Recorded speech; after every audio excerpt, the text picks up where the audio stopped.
সুপ্রভাত।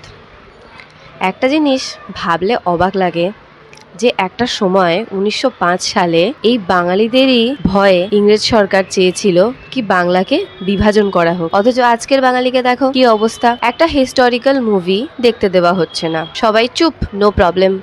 মুভি হলের ওনারদের যখন জিজ্ঞাসা করা হচ্ছে যে দ্য বেঙ্গল ফাইলস কেন চালানো হচ্ছে না, তখন ওরা বলছে যে আমাদের স্ক্রিনে জায়গা নেই, আমাদের এখানে সবকটা স্ক্রিন ফুল হয়ে আছে। তা যখন স্ক্রিনে জায়গা নেই তার মানে কি? তার মানে হচ্ছে বাকি সবাই বাকি যে মুভিগুলো আছে সেই মুভিগুলো দেখে উপভোগ করছে, এনজয় করছে। আর কি, একটা মুভি দেখা নিয়ে দরকার, এন্টারটেনমেন্ট হলেই হলো, কোনো ব্যাপার না। যখন একটা মুভি এখানে ব্যান করে দেওয়া হয়েছে তার মানে আমরা বাকি মুভিজ দেখবো না। কেউ একটা বারের জন্য ভাবছে না যে একটা মুভি যখন ব্যান করে দেওয়া হয়েছে তখন বাকি মুভিগুলো আমাদের বয়কট করা উচিত। তাদের সঙ্গে কোনো শত্রুতার জন্য নয়, এইটা বুঝিয়ে দেওয়ার জন্য যে আমরা যেটা ডিজার্ভ করি সেটা আমাদেরকে না দিলে আমাদের বাকি অন্য কিছু চাই না।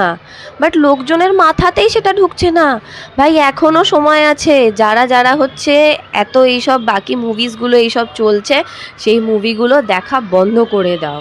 লেট দেম ফিল কি একটা মুভি যখন ওরা হলে প্লে করতে পারছে না ফর সাম রিজন, তাহলে বাকি মুভিগুলো ওরা হলে চালিয়ে বিজনেস করতে পারবে না। তবে হ্যাঁ, সাধারণ মানুষকে খুব একটা বেশিও আবার দোষ দেওয়া যায় না।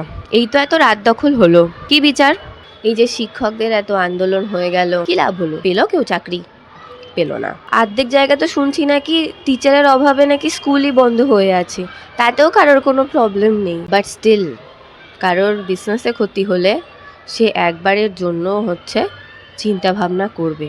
তো এখনও সময় আছে, মানুষজন যদি এইটা ভাবতে পারো সবাই যে বাকি যে মুভিগুলো চলছে সেইগুলো আমরা দেখবো না, আমরা টিকিট বুকিং করবো না, আমরা যাবো না দেখতে। আর যদি আমরা এইভাবেই চুপচাপ পায়ের উপর পা তুলে বসে থাকি তাহলে আজকে বাংলাদেশে বলছে যে ১৯৪৬ সালের নোয়াখালী দেখিয়ে দেব, কাল হয়তো পশ্চিমবঙ্গেও বলবে যে ১৯৪৬ সালের গ্রেট ক্যালকাটা কিলিংস দেখিয়ে দেব। ভাবা যায়? এই বাঙালিদেরই ভয়ে একটা সময় ব্রিটিশ ইন্ডিয়ার রাজধানীকে বাংলা থেকে সরিয়ে দিল্লিতে শিফট করা হয়েছিল।